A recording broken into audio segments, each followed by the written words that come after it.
Hello and good evening. I hope everybody's done it again. Once again, I forget to put my phone on silent. So welcome anybody who is listening. Oh, hi Danny. Oh, looking forward to this. Don't know much about this topic. I'm not saying I do either, but you know what? I'll go with the flow. It's yeah. I'm trying to not make it like a history lesson. So I'll give you my take on it. So I hope everybody is well this evening.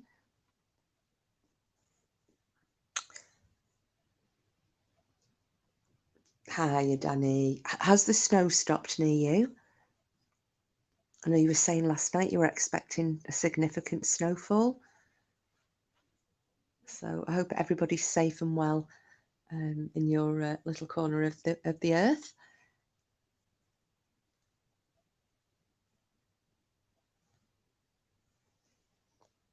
We're just starting to get. So we had the strong winds yesterday, and the rain's just started here now. I think it kind of eased off a little bit earlier, but we're getting another wave of whatever it is. So yeah, it's a little bit horrible outside.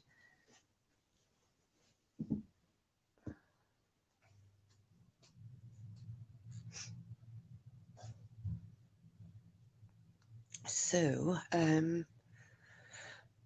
I'll just kick around for a couple of minutes and wait to see if anybody comes in. Had 22 inches in total in your town. Oh wow. Shovel this morning, the neighbours helped with a snowblower. Well, did you see the video, Danny? There was a guy, I can't remember which state he was in, but he was somewhere with significant snowfall. And he came outside with a flamethrower and he just set the flamethrower on high and just literally melted all the snow on his pathway and up the side towards his lawns, while all his neighbours are standing with the mouths hanging open watching him while they're shoveling. So yeah, see, I think you need to get yourself a flamethrower.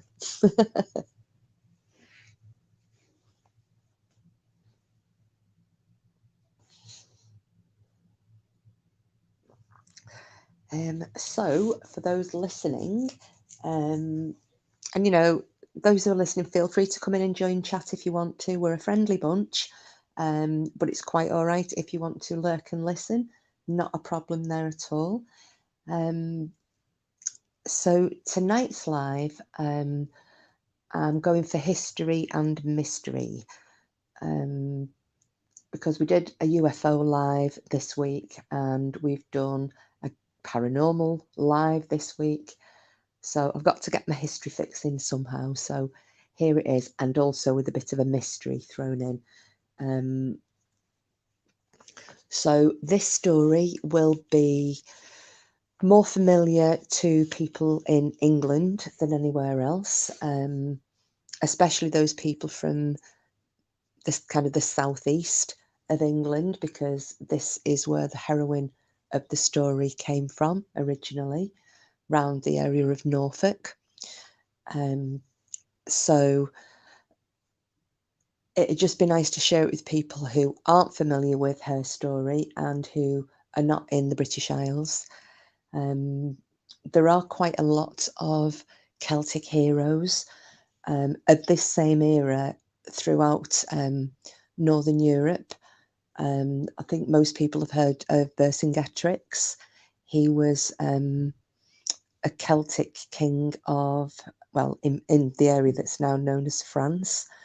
He was another, warrior who stood up to Rome, and there was Caradoc, who was, I think, the year before Boudica, and then obviously our homegrown version is the warrior queen of the Iceni, who is Boudica, and that's who I'm going to cover tonight. The mystery angle, for those who've missed me explaining it the last couple of days, is regarding the Ninth Legion, and the Ninth Legion make a very brief appearance in this story of Boudica and the Iceni revolt, which is why I thought this will actually tie in really nicely and then we can discuss what we think happened to the Ninth Legion. Hi, Lisa. Welcome, lovely. How are you? I'm going to dedicate this story to all strong women out there. So you included, lovely. Going to have a good old chat about Boudica. Although I keep getting told by people, can I say Boudica? Because there are two different, well, there are about 5 different ways and variations of her name. Eternal Flame. Hi all, I love that film you pinned. I've not watched it for a couple of years.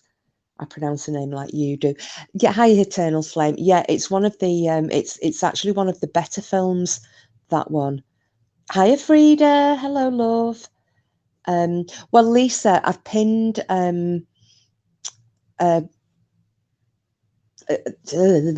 get my words out. Yeah, I pinned a link in the chat, the one that Eternal Flame is referring to, and it's a film called Boudica Warrior Queen, and it stars, if you remember, Alex Kingston.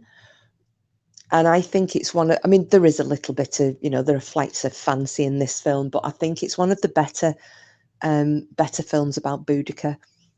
So, if you don't know that much about her, and this goes for anybody else who's listening in, please click on that link. It's an actual film. It's not a documentary, but luckily somebody's uploaded it to watch for free on YouTube. So get it while it's hot, because you know what they're like with films, they take them down. It was made quite a few years ago. I think it was made about, God, I bet it was made about 20 years ago, but it is a good film. So well worth the watching. Anybody who wants to know a little bit about Boudica, and it doesn't cover all the battles, and it doesn't cover a lot of what went on, but it will give you the general gist of her story. I think, like any films, there's always a little bit of artistic license in there as well. So, yeah, I'll just have a couple more minutes. It is simple to understand, Eternal Flame. I think it just lays it out nicely for you, that one, doesn't it? But yeah, I'll just give it a couple more minutes to see who comes in. Yeah, I'll tell you what, Lisa, it's actually good, if you sat around and you're kicking your heels and you just want something historical, really, and it isn't boring history. But I quite like it because, and it does portray the arrogance of the Romans out. Hi, free. Oh, sorry, I've already said hello to you, but yeah, you check that movie out. Yeah, it is. It is a good one. It's only about, I think it's about an hour and a half or just over long. But, and I'll tell you who's in it as well. Emily Blunt as a young lass. I think she only looks about 60. She's probably older, but she only looks about 15, 16 in that film. But yeah, she plays one of Boudica's daughters. So, because I was watching it, I'm thinking, my God, that's Emily Blunt.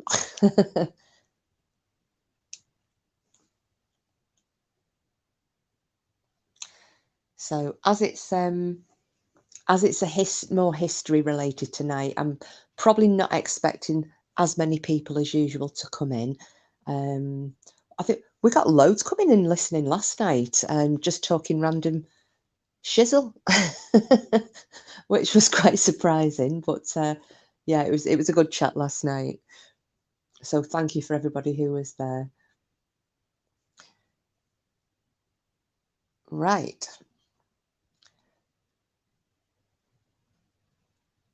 Everyone looks about 12 to you now. Oh, well, what is it they say, Frida? When the doctors and police officers start looking like schoolboys, then you know that you're getting on.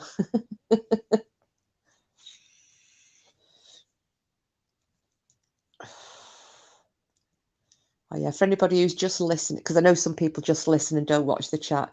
Danny's saying hello to everyone, and Frida's saying hello back to Danny.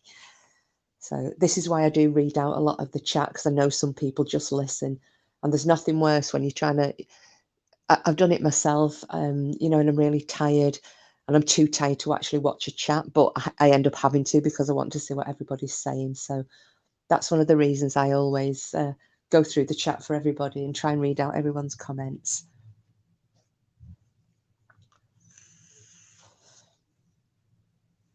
Right, I'm just going to grab a little sip of water. Give me 1 second, and then I'm going to start.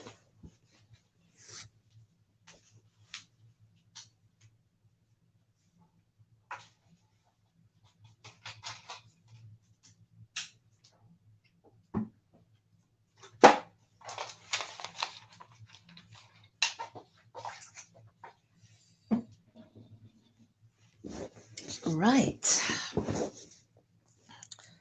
get yourself comfortable. Get all your get yourselves with your fags and your cups of coffee, or whatever else it is that you need to get hold of.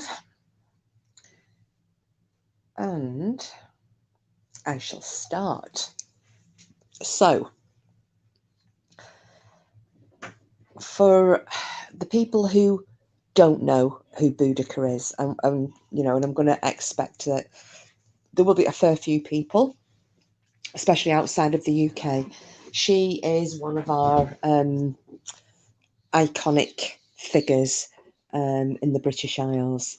She is known by various titles, you know, the Warrior Queen, Queen of the Iceni, and her name, well, in fact, we don't even know if this was her real name, and this was something that not a lot of people know, because she's known as Boudica. The name was also Latinized, which is where Boadicea came from. In Wales, she's known as Budug. So there's all, you know, there are a lot of different variations of her name. However, Boudica and all its variations actually was the old native British or Celtic word meaning victory. So it may not even have been a real name, and she just became known as that because of the victories that she had achieved in fighting the Romans. So that's just a little something. So everything that I'm going to talk about tonight took place in AD 60 and 61. The Romans had been in Britain for probably about 20 years or so. Now, Boudica was married to the king of the Iceni, and his name was Prasudicus. And at the time, because of the way that the Romans handled, when they moved into a territory, sometimes they would annihilate, depending how they were met, you know, how much resistance they were met with.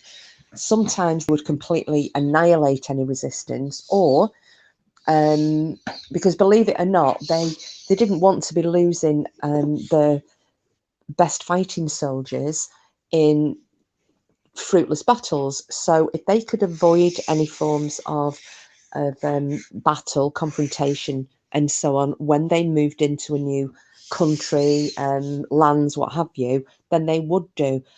And a lot of the time, they would try and persuade the local rulers. And as you all know, there were never any, you know, there wasn't any one king over a particular country or area.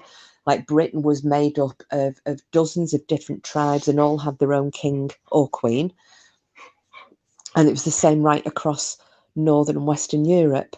Lots of different tribes and lots of different rulers. So if they could get some of these rulers on side and try and Romanize them, for want of a better word, then it was better for them. And a lot of the time, what the Romans would do would try and talk the local leaders, the kings, queens, into becoming client rulers, client kings, or client queens. And that would mean that the option was given to them: if you work with us, and if you do what we say, and you pay us your taxes, and you give us tribute when we want it, and you give us no hassle, we'll allow you to continue to rule your kingdom. We rule you, but you can still keep hold of your lands and your goods, and, you know, rule your people. And it was a bit of a cop out, really. It was a soft option. Now, there was a queen of the Brigantes right in the very north, you know, so you're talking in the Cumbria, Northumberland area, northeast of England. She'd opted to kind of pal up with the Romans rather than offer any resistance, and that was purely in order to save her people, because some of the other tribes throughout the British Isles had just been annihilated, because they were so proud and they did not want the Romans on their soil. They weren't going to bow to them in any way, shape, or form. Now, 12 years previous to what I'm going to talk about, the Iceni, which is Boudica and Prasuta's tribe, they had actually risen up and revolted, not to the extent that Boudica did, but they had revolted against the Roman occupation of their lands. And as a result of that, the Romans really clamped down on the Iceni at the time, you know, even to the extent that they built a garrison on the Iceni tribal lands, basically as an FU to the Iceni. You know, that they then demanded higher taxes, they demanded greater tributes. And by tributes, for those who don't know, it could be anything. You know, they could say that once a year or twice a year or 3 times a year, however many times, we want you to come and you need to give us, and it could be so many tons or pounds or bags full of wheat and so many cattle and so much silver and so much pewterware and so much jewellery. Sorry, Cooper's just joining in. And this would happen, as I said, you know, once, twice, 3 times, or as many times as the Romans decided. So the Iceni had suffered for this, and as a result, this was why Prasutagus decided to act as a client king. It was just easier for his family and his people, because they had endured harshness of Roman rule. So that's just a little bit of background. Now, because he was working with and for the Romans, what he decided to do was, and I don't know why, maybe he thought that it would keep the peace, but Prasutagus drafted a will. And at the time, the new emperor was Nero. Previously, it had been Claudius, and now Nero had been, and I think he'd been emperor for about 6 years, something like that. So, sorry about this with this dog. Stop. So I think in order to keep the peace, Prasutagus had written a will, and he willed half of his lands and property and all the rest of it to Nero and the Empire of Rome, and the other half he left to his daughters, and presumably this would have been in trust to his wife until his daughters came of age and or married. Now, this appeared to be yeah, Frieda, he was a bit crackers. Well, he was fighting, wasn't he? And he was fighting as a gladiator, and he was, yeah, not all there was Nero, I don't think. And apparently this habit of willing, you know, partial property to the empire, it was quite common. And unfortunately, Nero had a habit of kind of ignoring that he only was granted half or a portion and taking the whole lot, and trying to then swallow up, shall we say, or encompass those particular lands into the Roman Empire. It's just easier than having a client kingdom. So he was known for doing this anyway. So whether Prasutagus was aware of it, I don't know. But on his death, Nero then decided, I'm not going to have half, I'm going to have the lot. Now, Boudica, rightly so, lost her shizzle over this, and she decided that she wasn't, she's not having this because this is her daughter's birthright. She is now Queen of the Iceni. And this was also something to bear in mind. It was completely different to what the Romans were used to, because Celtic women throughout Europe and the British Isles were on an equal with men, in a lot of ways. And it was quite common to have women rulers. This wasn't something that that the Romans were used to. As I said, there was already the Queen of the Brigantes, so she was.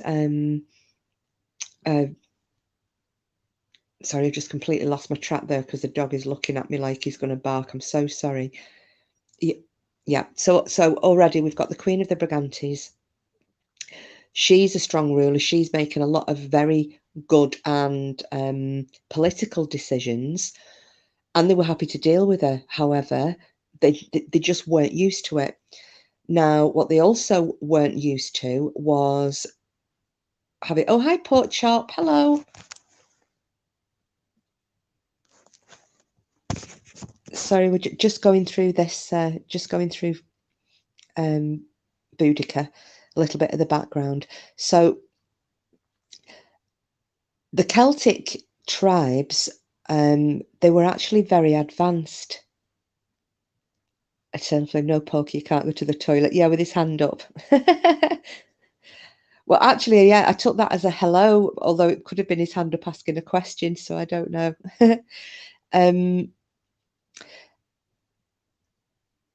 So, unfortunately, the Romans looked on all the peoples that they subjugated, any of these countries that they went into, they looked on people who weren't, hi, Merriman, they looked on people who weren't Roman as less than.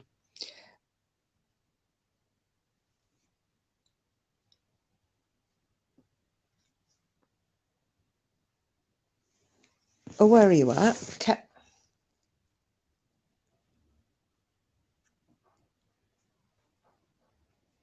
Kemerus or Kemerus.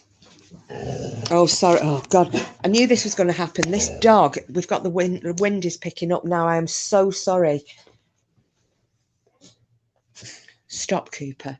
Okay, so I'll get back to the tale. I'm really sorry about the interruptions, guys. So the Russians, the Romans don't look anybody. If you're not a Roman, you're less than. You're not particularly human. And this was the way that they were treating the Celtic peoples and the Celtic tribes right across Europe. I mean, you all probably have heard about the uprisings, in the Germanic tribes and the tribes in Gaul. They just, because they were fighting and they wanted to retain the homelands, but the Romans just roughshod over them. What they overlooked was the fact that, yes, the Celtic tribes of Britain may not have been living in huge stone-built mansions. They may not have been able to read or write. They may not have kept written records. However, they were very similar to the Vikings when we discussed those the other week. They had a very long oral tradition. So they, their histories and their legends, poetry, songs, everything was oral. They were also skilled metallurgists or metallurgists, however you're supposed to say that. They were incredibly skilled gold crafters. They had the most beautiful jewelry. They were very, very wealthy, very cultured people. The Iceni were also horse masters. They bred some of the best horses in Europe because the area that they lived in, which was around Norfolk, over in East Anglia, it was very flat. And there'd even been Roman historians commenting on the fact that they were so wrapped up in the breeding of horses that they didn't farm anything. They actually did. They were farmers, but they were very skilled at breeding horses. They were fantastic horse warriors. I presume on a par with, the Mongol tribesmen of Eastern Europe.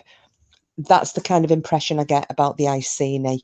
They were very famous for, for this trait that they had. So they were incredibly wealthy. They were very cultured. Now, Boudica was also, not only was she married to King Prasudicus, but she also came from the Catavaloni royal family. They were another, a tribe, local tribe.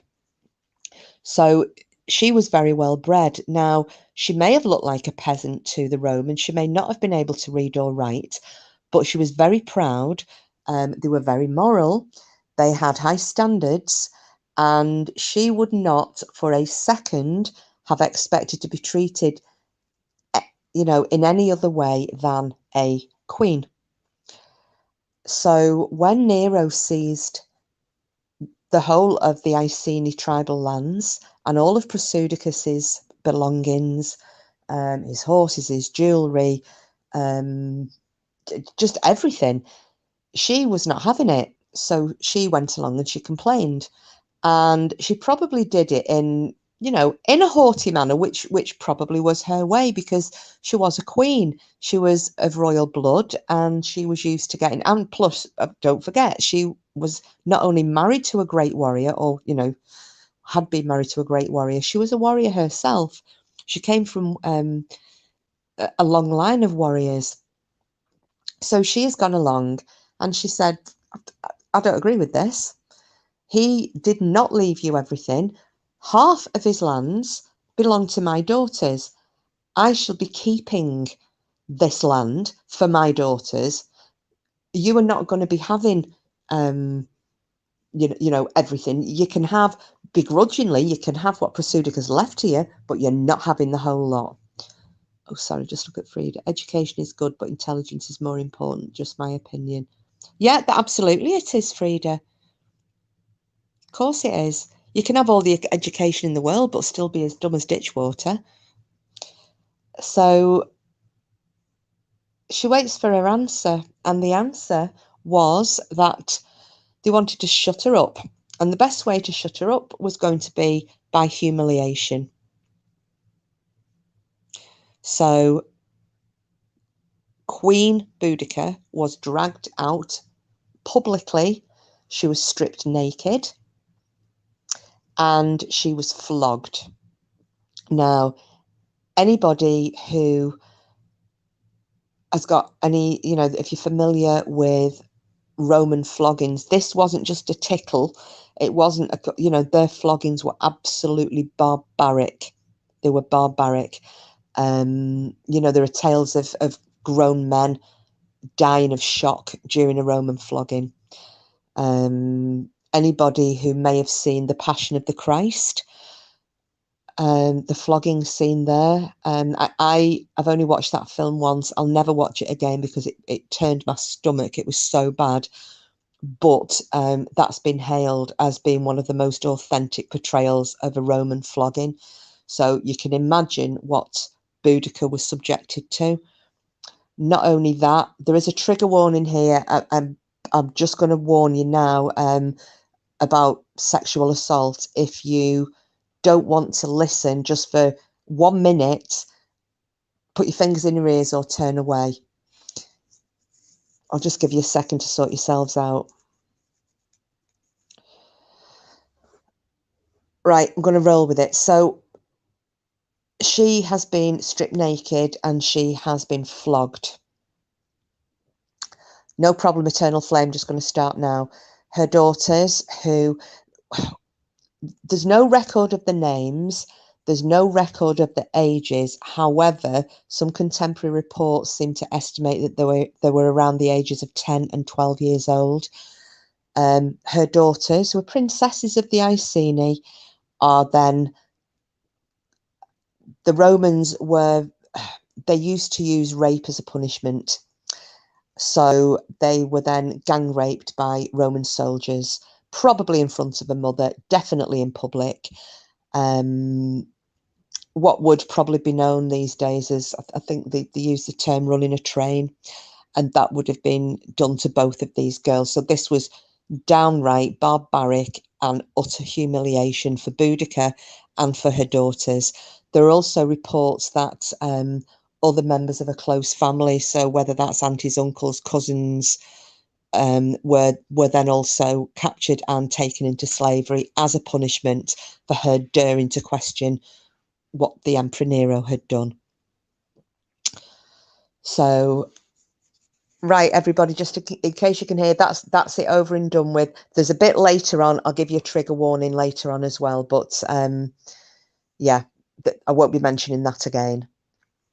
So,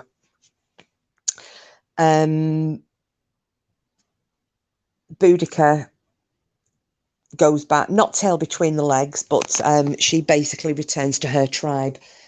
And instead of being the shattered woman that I guess the Romans expected her to be, she wasn't. I think her red hair was no lie, because hi Green Eyes, hi Sam, because she went completely the other way. Not only has her lands been potentially stolen, not only has the most horrendous crime been carried out on her daughters for no fault of their own, and she's also been publicly flogged and humiliated in front of her own people. She is just like, yeah, that's going to happen. I don't think so. So she then started to plot her revenge against the Romans, and she is seething. She's absolutely furious. Now, some reports are, I think it was Tacitus. He's a Roman historian. Now, he is probably one of the best sources. There's Cassius Dio, but he was about 100 or 200 years after the time of Boudica.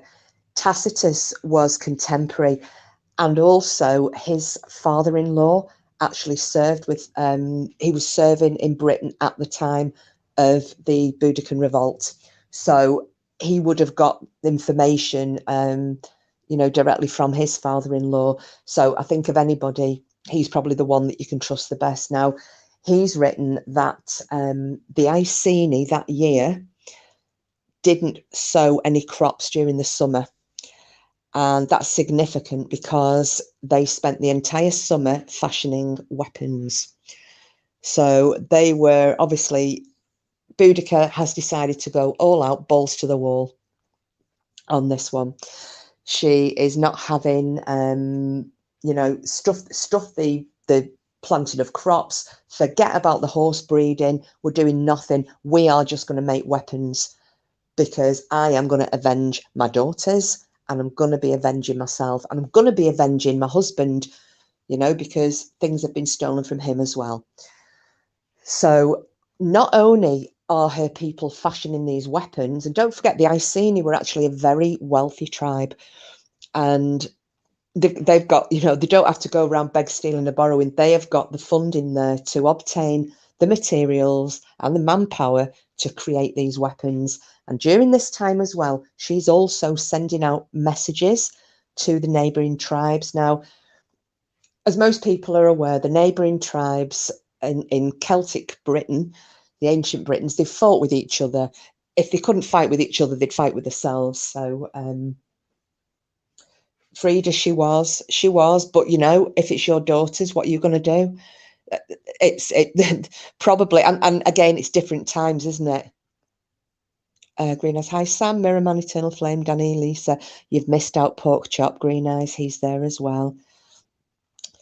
Shame on you, unless you said hello earlier up.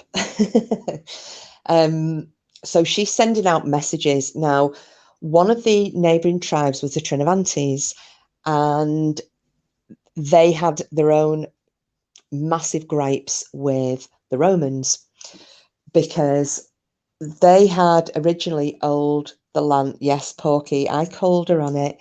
They had originally owned the land that it was kind of the jewel in the crown of Rome within the British Isles was Camulodunum or Camulodunum, depending how you want to pronounce it, which is modern day Colchester. That land had belonged to the Trinovantes. The Trinovantes tribe, their people, and they were ones who hadn't submitted to Roman rule. So their people, they were dragged off into slavery to help build Colchester.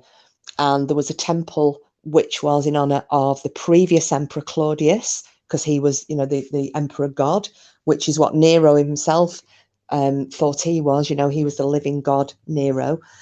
So the Trinovantes had lost, well, who can say how many of their people in order to build this temple to Claudius on their own land that had been stolen from them, and build the houses and kept as house slaves for all the people who were now inhabiting Colchester.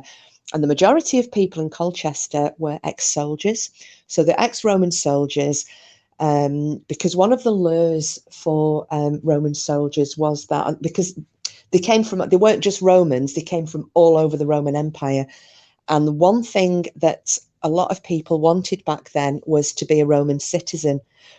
And if they served in the Roman legions for however many years they signed up for, not only were they given a monetary reward, but also at the end of their term of service, they would be granted Roman citizenship.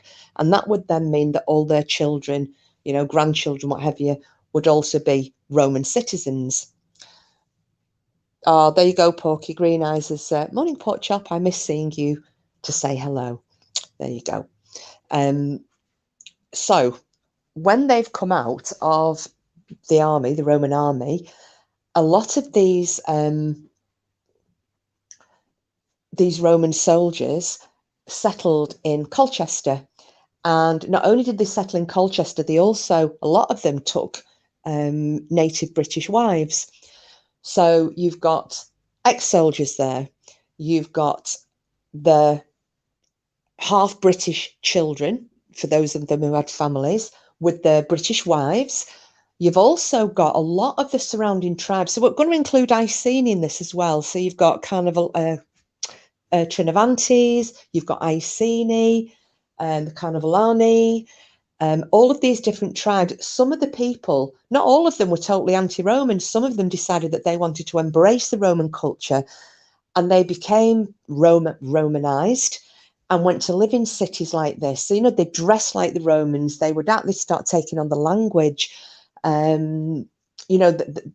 own their laws, everything, turning the back on their own. And they just decided to integrate. It was far easier to do that, live a better lifestyle, an easier lifestyle. So this is what Colchester was made up of. Now, what Boudica decided to do at the end of the summer, when she was ready and she had met with the other local tribes and she'd had words with the Trinovantes, she'd raised her own troops up. She then decided that she was just going to go and wreak a bit of revenge. Now, she probably had in the region of about 2,000 warriors. So some of these would have been horsemen, some would have been on foot, then she would have had her war chariots. She decided, so the first hit that she made was to the Roman garrison that had been put on her land. And they annihilated the Roman troops who were there. They then decided to move on to Colchester. I'll say that because it's far easier than me saying Camalodunum or Camalodunum. And they moved on there. Now, it doesn't sound like a massive force, attacking a big city. There's only 2,000 troops. However, it wasn't well protected. And I'll explain why before I get into what happened when she did attack. Now, at this time, because there was so much resistance going on in the British Isles, and the Romans were having real issues trying to subjugate the British people, it just wasn't happening. There was a lot of resistance. Now, a lot of this was coming from the Druids, because the Celts were very, their religion meant a lot to them. They had I think at the last count, there's been, and these are only the ones that have been identified, something like 400 Celtic gods. These are the ones that historians know the names of. These are, there's probably far more, but they had gods for everything. And the Druids were, they were magical people. They, a lot of them were great warriors as well. And they ruled from what they called and referred to as Mona. Now, that was the old Celtic name for what is now Anglesey. And for anyone overseas, if you look at a map of the British Isles and you know where Wales is, so Wales is like the little tummy part on the west coast. At the very northwest tip of Wales, there's a little island there called Anglesey. And that was, as I said, back then, it was known as Mona. And that was where the Druids of the British Isles basically congregated.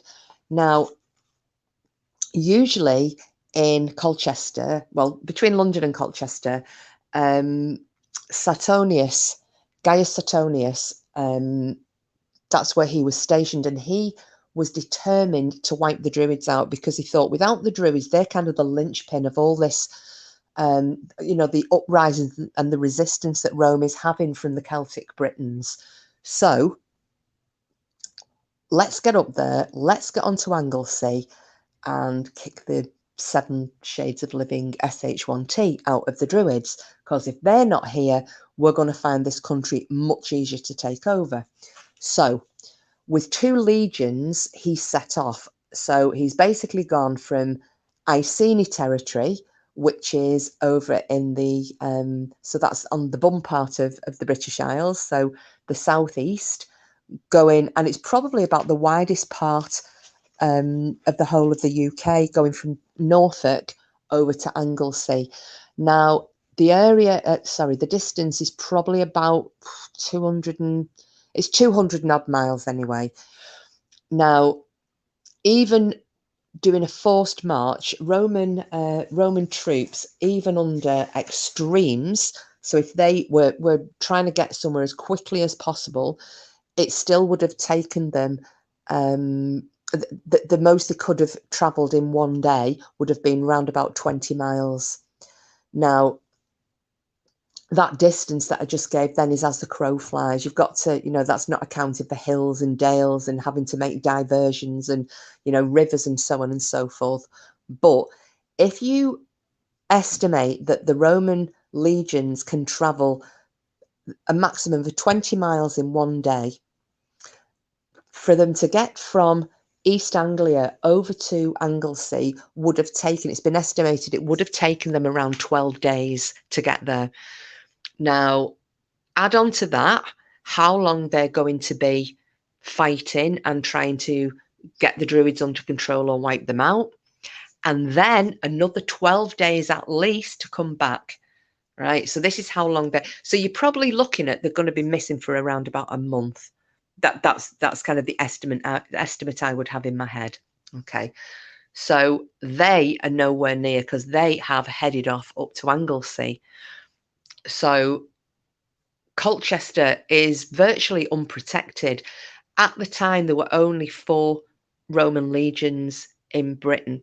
There were the 2 that went with him to Anglesey. There was 1 legion which was further north, which was dealing with uprisings up there. And there was, this is where we're coming into it, there was the 9th Legion.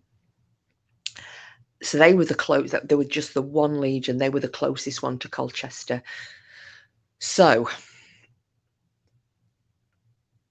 they would have been knackered, Frida. Yeah, and that's it. That would be an absolute forced march. So you think 12 days of, and this is on, there wouldn't have been all the Roman roads. There would have been a couple of Roman roads, but most of it, they could have been traveling through mud that was thigh thick. It's a long distance, but yeah, 20 miles in one day.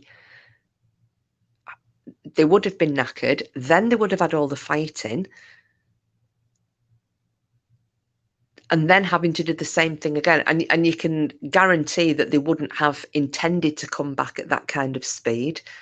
Maybe, and there's no saying that they rushed, that they did a forced march to get over there, that's just trying to work out the absolute maximum that they could have travelled in a day. So with all their equipment, supplies, whatever else, the absolute maximum they could have travelled would have been in the region of 20 miles. So it was just to kind of give a conservative figure on how long they would have been away from the area. Now, a little bit about their trip to Anglesey. There's always things being said, you know, about the Romans not giving two hoots about this and not giving two hoots about that. They were actually incredibly superstitious. They were very frightened, especially the legions. They were very scared of upsetting local gods.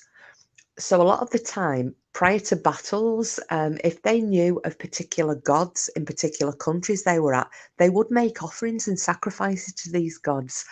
It wasn't unknown. So they are obviously being quite superstitious about not only are they potentially going to piss off the Celtic gods when they get to Anglesey, but there are also all these priests there as well. So they're feeling a little bit edgy.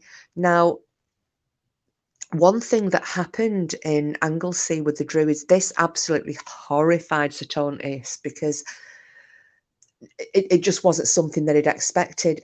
On one occasion, they were confronted with a load of Druids standing on a beach, and just there wasn't, you know, compared to the Roman troops, there weren't that many of them. And if you think he's gone with 2 legions, now a legion was in the region of, yeah, it was 5,000, wasn't it? 5,000 men. So he would have had 10,000 Roman soldiers with him. They see this group of Druids standing on the beach, and the soldiers are just like, yeah, whatever. And they're ordered to go in, and they go in to try and annihilate these Druids. And as the soldiers are all piling in, they're hacking away. It turns out that the Druids were actually standing on a pyre, and it was ignited.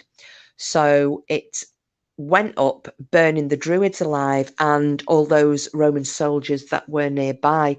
And what horrified Suetonius is the fact that he then realized his troops had been part of a human sacrifice.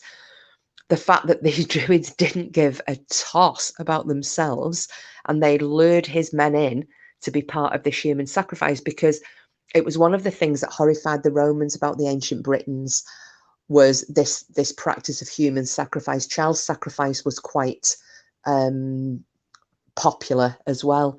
You know, there was a lot of fire sacrifice, bloodletting sacrifices. You know, we've all heard about the bog bodies, things like that go on. There were a lot of sacrifices made to the different gods. And as I've just said, they've identified, and this is only the ones they've identified, 400. So there could have been twice as many. So you think about how many different gods and goddesses that there were at that time, how many you could potentially sacrifice. And this is what they do with their enemies as well. So he was just horrified. And you know, how are you supposed to scare people into basically submitting to your rule when they're going to do things like this? He just couldn't get his head around it.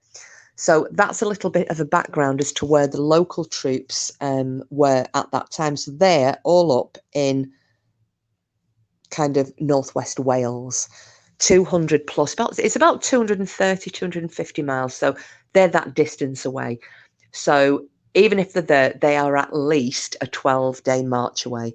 Now, Boudica is aware that Suetonius and the 2 legions are no longer at Colchester, at Camulodunum. She knows they're not there anymore. They've just wiped out the garrison on the Iceni land. They're full of bloodlust, they're raging, and off they head to Colchester.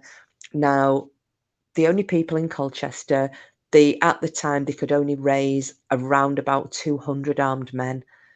And this is facing roughly 2,000 Iceni warriors, with a few Trinovantes thrown in as well. They hit the city, and they hit it like a whirlwind. It is just anybody you come across, you kill them. And the reason they were so aggressive with, you know, it wasn't just about what happened to Boudica and her daughters. This huge temple to Claudius was an eyesore to them. They hated the mortal sight of this man for what he'd done to the tribes, for what his successor had done to their tribes and their local lands, and you know, the neighbours, the people.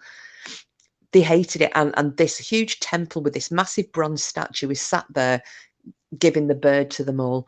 You know, they just saw it as a massive spit in the eye. They wanted nothing to do with it. So all this rage is getting focused on Colchester. So in they go. They're setting fire to everything they can. They're setting fire to houses, to market stalls, anything and everything. Anybody that they come across. So they're not making any distinction between Roman citizens and you know, the Celtic Britons who have adopted a Roman lifestyle. If you're dressed like a Roman, if you're acting like a Roman, if you're living like a Roman, then you're going down. And they just went through like a whirlwind, cut everybody. It didn't matter, you know, old, young, male, female. If you came in front of them, you were hacked down. Now, a group of citizens managed to leg it to the temple. Why? I don't know. Now, could it have been the fact that this was a huge stone building and it wasn't likely to catch on fire like the rest of the buildings around Colchester? Possibly. Maybe it was because it was a place of, you know, religious worship, and they might have thought that, you know, these Celts won't dare to attack a temple. I've got no idea. But in they went, and basically, by the time the Celts had hacked their way towards the temple, they're surrounded. Now, they did try to fight the way in, and the people of Colchester who were holed up in the temple fought to keep them out. And this went on for 2 days. And in the end, the Iceni basically managed to get the doors open. The citizens who were in the temple, maybe they thought they'd be spared. I don't know. But once the doors managed to get breached, then they kind of gave up. But there was no mercy shown whatsoever. They were annihilated. So they were hacked to pieces. Everything was torched. There was a huge bronze statue of Claudius outside. That was pulled down and it was beheaded. They hacked the head off the bronze statue and his head was then thrown into the marsh. Now, this was found many, many years later. They actually found this bronze head that was off the statue of Claudius. But this is what's happened. Now, no, it's absolutely fine, Mrs. Mercury. Late again due to Beelzebub's babies. So while this is going on, now obviously when they first attacked, there would have been some people had managed to get out. This had happened and they'd notified the only Roman legion that was nearby, which was the 9th. Now, they were the 9th Hispanics. So they decided, right, we're going to horse up, weapon up, and we're going to go to Colchester and try and defend the city. And they started to hoof it towards Colchester.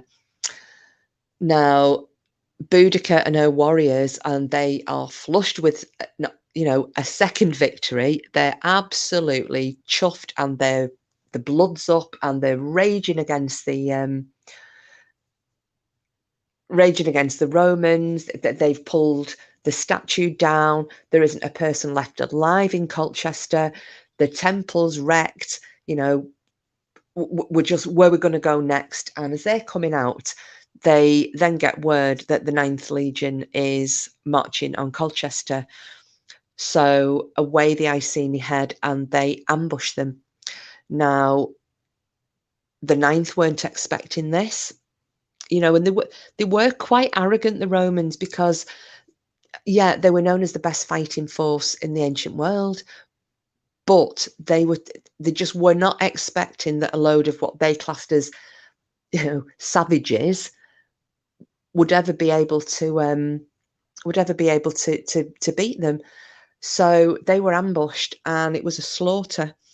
And for all intents and purposes, the 9th Legion were wiped out that day. However, some of them did manage to get away. The only ones that did were the cavalry. They had horses, they could outrun the Iceni, and they escaped. But it was a very, very small number of the 9th. So you're talking a minute number out of these 5,000 men.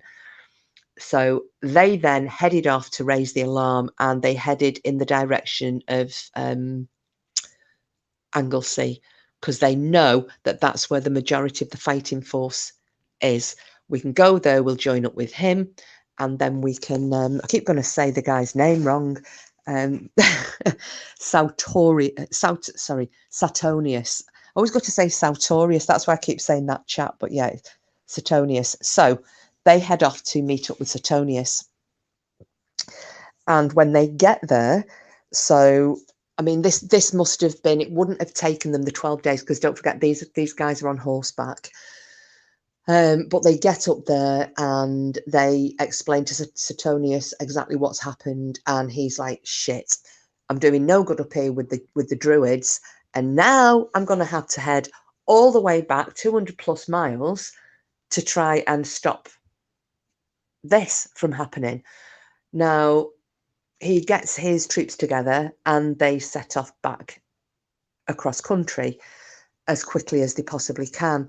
So they have got the cavalry of the 9th with them, what's left of them. They have got what's left of the legion. They are then, well, both legions. They are then trying to pick up additional troops on the way back. So if they pass any Roman forts, garrisons, what have you, they are, they're getting a few extra troops to stick to them. Now, even at the very most, if they'd managed to get 30,000, which they didn't, but even if they'd managed to get 30,000 troops, they were going to get a massive shock, massive, when they finally met up back with Boudica. So in the meantime, Boudica is gathering more and more and more support. So people are hearing, all the local tribes. Have you heard what the Iceni have done? The Iceni have beaten, that they've wrecked the garrison. They've annihilated Colchester. They've beaten the 9th Legion. This has never happened before. And did you hear what the Romans did to her? Did you hear what the Romans did to her daughters? So there's more and more war chariots are joining, more warriors are coming in, and her ranks are swelling. So they're all fired up. They're all quite happy for her to lead them, because as I said, it's not unusual for women to lead in Celtic Britain. So I'm just going to remind myself with this. They then decide that they are going to march on London. And as you'll see in that film, if any of you watched the link that I sent through, they know that London's going to be easy pickings. It was a port, so people even back then were coming in from Gaul, which is now France, over from the continent. They would come in up the River Thames and do a lot of trading there. So London wasn't the capital city, but it was a very wealthy and prosperous city. And they decided, we're going to head there. They know that there aren't any, that there are a couple of garrisons, but they know that there are absolutely no legions anywhere nearby that are going to help and defend London. So to London they head. Now, once again, they put everything to the torch. And according to Tacitus, there were only 3 options open to people. And he'd put sword, gibbet, or fire. So out of the 3, I think that I would prefer the sword because it was the quickest. Might have been a bit painful, but it would have been the quickest way to go. Gibbet was basically hanging you, and fire. And they were torching everything. Now, some of you may have heard me talking about the Boudican destruction layer, because this is still visible in modern day Colchester. It's also visible, or underground, obviously, but in London.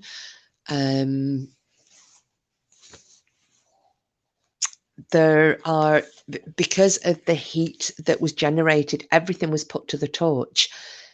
It's just caused this, as I said, they call it the Boudica destruction layer. Everything, it's ash, burnt brick, and they know exactly where it is. Oh, sorry, Mrs. Mercury. I thought that was for me then. So when they get to London, they do the same thing. Anybody that they come across, they kill. They set fire to everything. Apparently the heat from this fire was so intense. Everything's burning. Now again, I'm just going to give you it. So there's a trigger warning here. So people like Eternal Flame, anybody who may not want to hear about some of the torture that was inflicted on the Roman women, give yourselves a minute or two.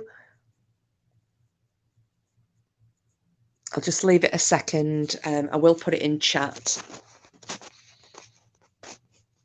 because I don't want to trigger anybody unnecessarily.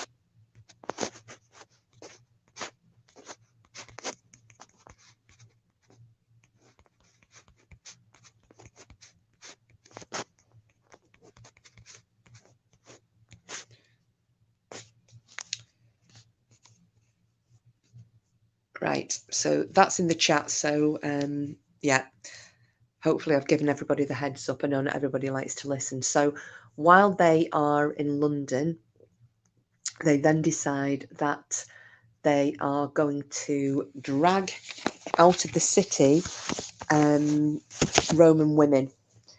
So they take the Roman women out to where they think now it was a grove. Well, they think it's actually in modern day Epping Forest. It was a grove of trees where they would make sacrifices to one of the Celtic goddesses. And I'm trying to remember a name. It begins with an A. I'm so sorry. This is the one thing I didn't write down. I think it's something like Agranosta. Anyway, she's a Celtic goddess and Boudica wants to make sacrifices to her. So they take these Roman women out to this grove in what is modern day Epping Forest. And here they inflict awful torture on them. They cut their breasts off. They then shove the cut off breasts into their mouths and sew their mouths up. And then they impale them. Now, when Tacitus was writing about this, and Cassius Dio were not sure if they were impaled prior to death or post death. But either way, they were alive when the other tortures were inflicted on them. Now, both Tacitus and Cassius Dio, when they've written about this, they have said that, you know, that they can't believe that anybody would inflict this kind of cruelty or disgusting barbarity upon Roman citizens. And it just shows the level of hypocrisy, because at the same time that this is going on, Nero is inflicting horrendous tortures on people that he doesn't like in the you know, in the Colosseum and wherever else, you know, in the different sporting arenas, shall we say, of the Roman Empire. This is going on a daily basis, but it doesn't matter, does it? Because it's not being done to Romans when it is happening to Romans. So no, absolutely, Frida. But you have, and this is the one thing you have to remember. We're horrified when we hear things like this happening, but it was different times because, you know, Nero was throwing Christians to half-starved lions. When he started to lose the plot a little bit, he was making human torches to light his gardens. You know, he was pouring oil onto people, human candles. and tying them up and setting fire to them, so that burning human bodies and burning live humans were lighting up his beautiful gardens in the centre of Rome. But they weren't Roman, so it didn't matter, you know. And you think about the crucifixions that the Romans carried out, the scourgings that they carried out, but all of these things were carried out on people that didn't matter. So when something of a similar ilk, yeah, I know, Frida, but they just could not understand how, you know, how can anybody do this to Roman women? And I suppose, really, you know, yeah, Boudica is wanting to make a sacrifice to her gods. She's also, you know, these women are dressed as Roman women, and it's Romans that have wronged her and her daughter and her late husband and her people, and have been doing it for, you know, the last 40, 50 years. So she's not looking at, she's just, you know, come on, we want to win. We want this battle and we want to win. And here you go, have a few Roman women, because they mean as much to me as my people mean to them. So they do that. And that's happened in Epping. I'd actually love, they don't know where the exact site was, but, you know, it'd be really interesting if they ever found it, if they ever found traces, because apparently it was a well-used sacred grove. And also the fact that Boudica did this, I did hear one other person make this connection, and it's something I thought as well when I very first heard about the tortures of the women of London, that was it possible that Boudica was a druid, because she just commanded that much respect, and you know, she did a lot of supplication to the gods. She offered a lot of sacrifices to them. And the Druids weren't just men, you know, they were men and women. So it is possible that she could have also not only been a queen and of royal blood, but she could have possibly been a Druid as well. So after London, they then headed to Verculaneum. I can never remember the name. I think it's Verculaneum. Anyway, St Albans, as it's known now. That was next on the list, because again, she hasn't got, you know, there's nobody standing in the way. There are very small pockets of resistance by, you know, the small numbers of Roman troops from local garrisons, but there's nothing of any significance. And all this time between the Iceni homelands near Norfolk, going over to Colchester, then on to London, then going to St Albans, there's more and more and more people are joining her. There are more people sticking to her numbers, and it's estimated that her troops, now this is where you're going to be shocked, there were anywhere between 100 and 200,000. They were a massive force, massive. And it kind of beggars belief, doesn't it? It just shows how badly that people had been treated, how much resentment was being harboured against the Romans. The fact that people were just coming and joining on a daily basis, and she'd gone from around about 2,000 to anywhere up to 200,000 in the space of, you know, a few short weeks. So St Albans, she does exactly the same as she's done in London and she's done in Colchester, and she razes it to the ground. She slaughters everybody in there. And everywhere's burned. And once again, St Albans, that also shows evidence of the it is Frida. It's a massive amount, and the Romans had never seen anything like this for numbers. So again, this has got the Boudican destruction layer in St Albans. Wherever she went, they will find this layer.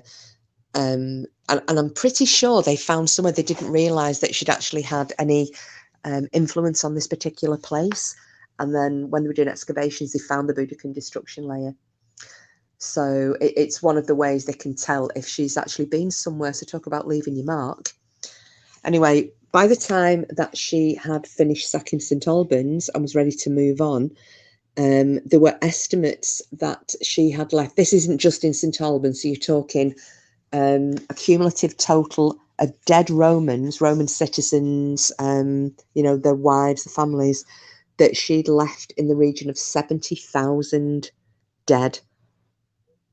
These are her enemies. Now, even if you say, well, that might be slightly exaggerated, so let's knock it down a bit, because I think 70,000 was Tacitus's figure, and I think Cassius Dio said it was around 80,000. So, you can always allow for a little bit of exaggeration. For the sake of argument, let's knock a few tens of thousands off that. So let's say 40,000. Even at 40,000 dead for 2,000 years ago in England, that is a lot. That's an awful lot of people. So, Suetonius is heading back hell for leather from northwest Wales, and he's coming across country. Now, he knows, he's already heard about this massive fighting force that is travelling with Boudica. He knows he is drastically outnumbered, so this is where his skills as a general are going to come in handy, because he is going to have to fight with what he's got, and he's going to have to use what's available to him. So he needs to pick his battlefield, and he needs to pick it well.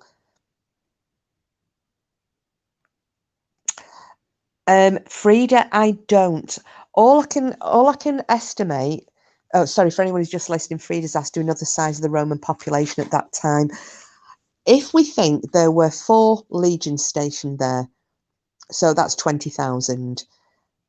Then you've got the garrisons. So maybe we'll have another.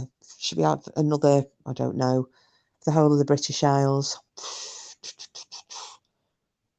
Maybe we'll say they could raise about 100. Let's be really generous and say maybe 100,000 troops. Probably the same again with ex-soldiers and their wives. And then you've also got to take into account those. Just in England.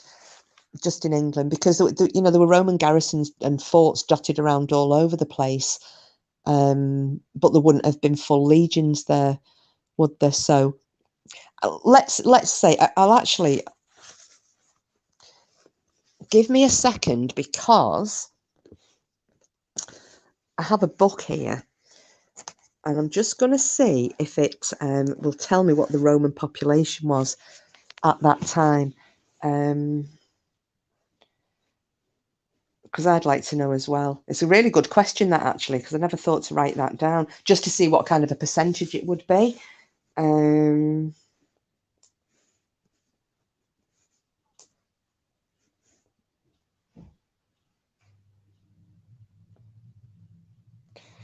Let's see what we've got.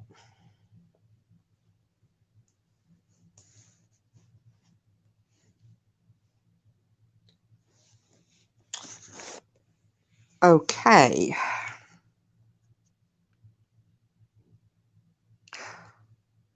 Oh, that wasn't too bad.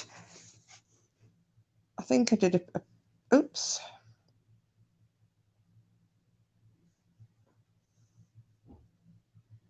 I think my estimate probably wasn't that far out. Right, bear with me 1 second. I'm just going to go down. Da, da, da, da.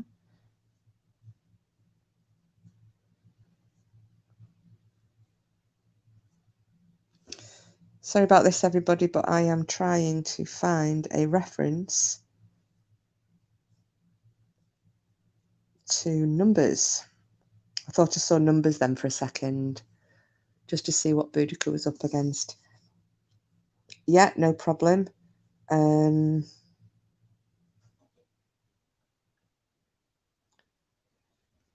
Right. at the end of, right, I've not got one for, so this was in the 1st century. Now, at the end of the 2nd century, there was a population of between 2.8 and 3 million people. So that's everybody in Britain. At the end of the 4th century, there was around about 3.6 million people in total, of whom 125,000 consisted of the Roman army and their families and dependents. So that's 4 centuries on. So I reckon it's probably only about 100,000 or so at that time. I'd be really, that's probably something that, I don't even know if he's still here. That would be a pork chop question, that would. One that he'd be really good at finding the answer out. But yeah, I would probably want to estimate it would be round about 100,000. I don't know what any of you guys, did you think that might be a fair estimate? I'm just trying to go off the number, you know, with the legions. So a legion is 5,000 men. There were 4 active legions in the UK. That's 20,000. You've got odd garrisons dotted around. Then you've got ex-soldiers who have been granted property in Colchester and maybe London. You've also got Romanised Britons who are then classing themselves as Romans. Yeah, I would say 100,000, maybe 2 at a push, Frida. Should we go with that one? And unless, like I said, unless somebody can come back with something else, because I've only got that book to hand.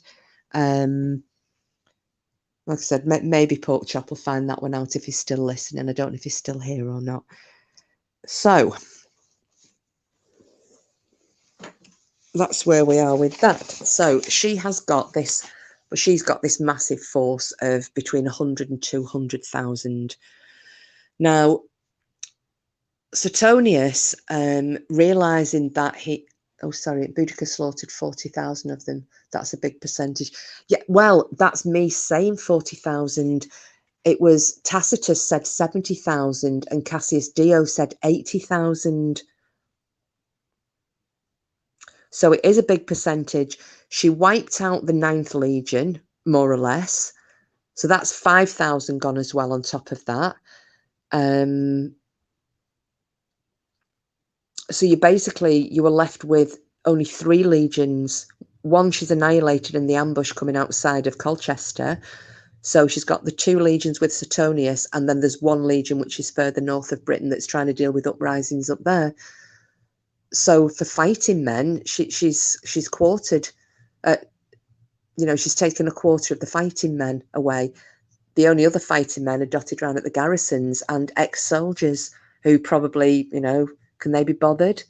Have they still got any weapons? You know, have they turned into farming or fat, lazy shopkeepers or innkeepers? I don't know. But yeah, between 40 and 80,000 for her to kill, it's a massive amount.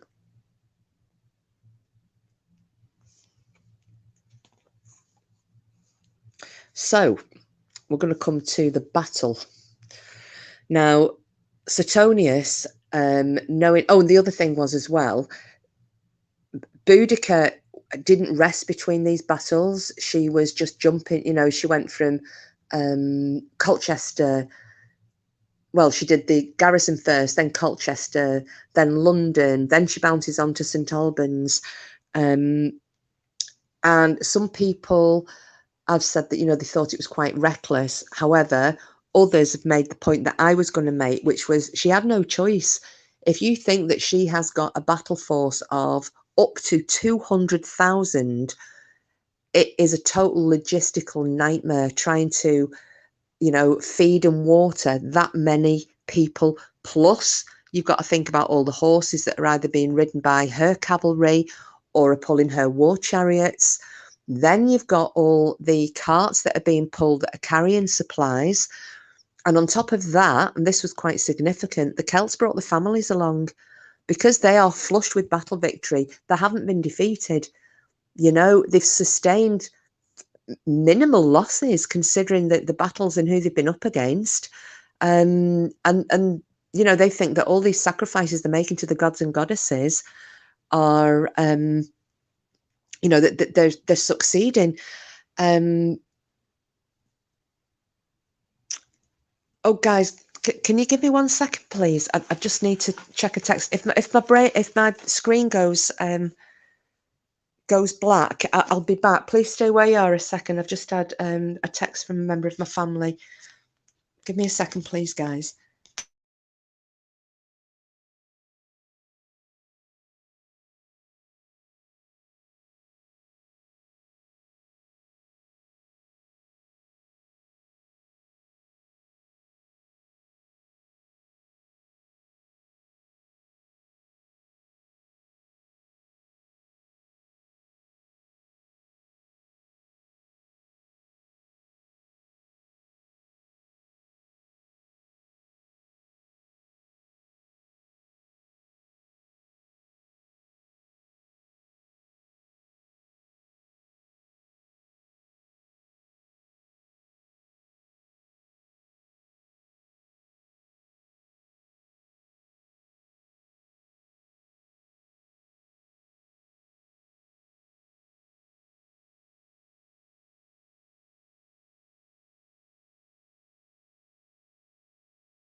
Hi, guys. I'm sorry about that.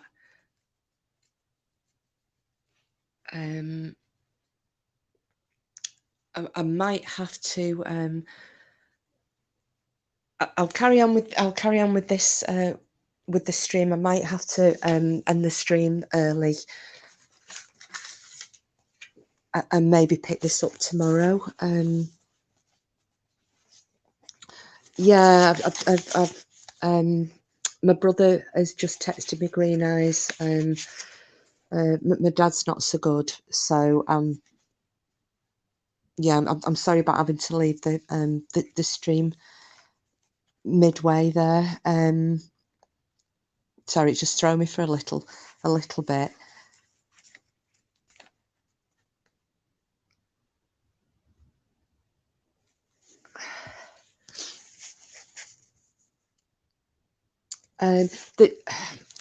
I'll be honest, green eyes. There's not a great deal that I can do. He's up in Scotland, so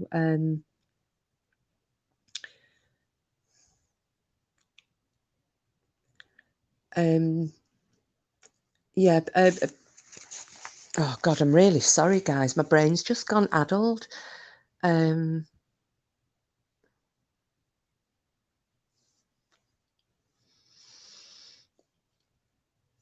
yeah, it's I mean, to be honest, I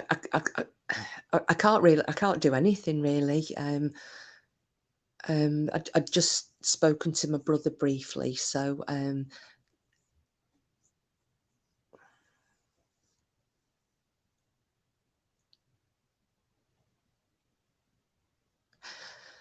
yeah, I know, but then again, I'll probably end up going to say finding it hard to concentrate, and I'll probably end up just like walking round and round the house striking if I'm not doing something. So,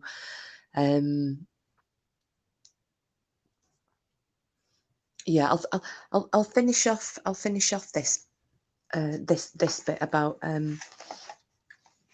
I'm really sorry, guys. I'm really sorry about this.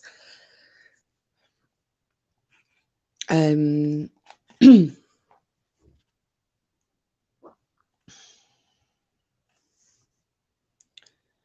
right, I'll just get my brain back in gear.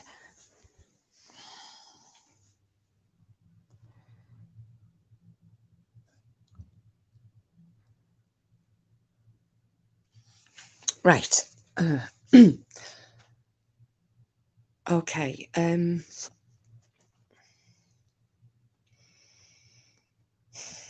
Right, guys. Yeah, I'm really sorry. I'm really sorry to let you down. Are you okay if I close down now? And I just my brain isn't working properly. um, but that's okay. My brother said he's okay. It's just come as a bit of a. It's just knocked the wind out of my sails. So if I get myself together and I can sort out what I'm doing and my head's working a bit better, I'll come back on. Okay. I'm so sorry to have to cut this one short.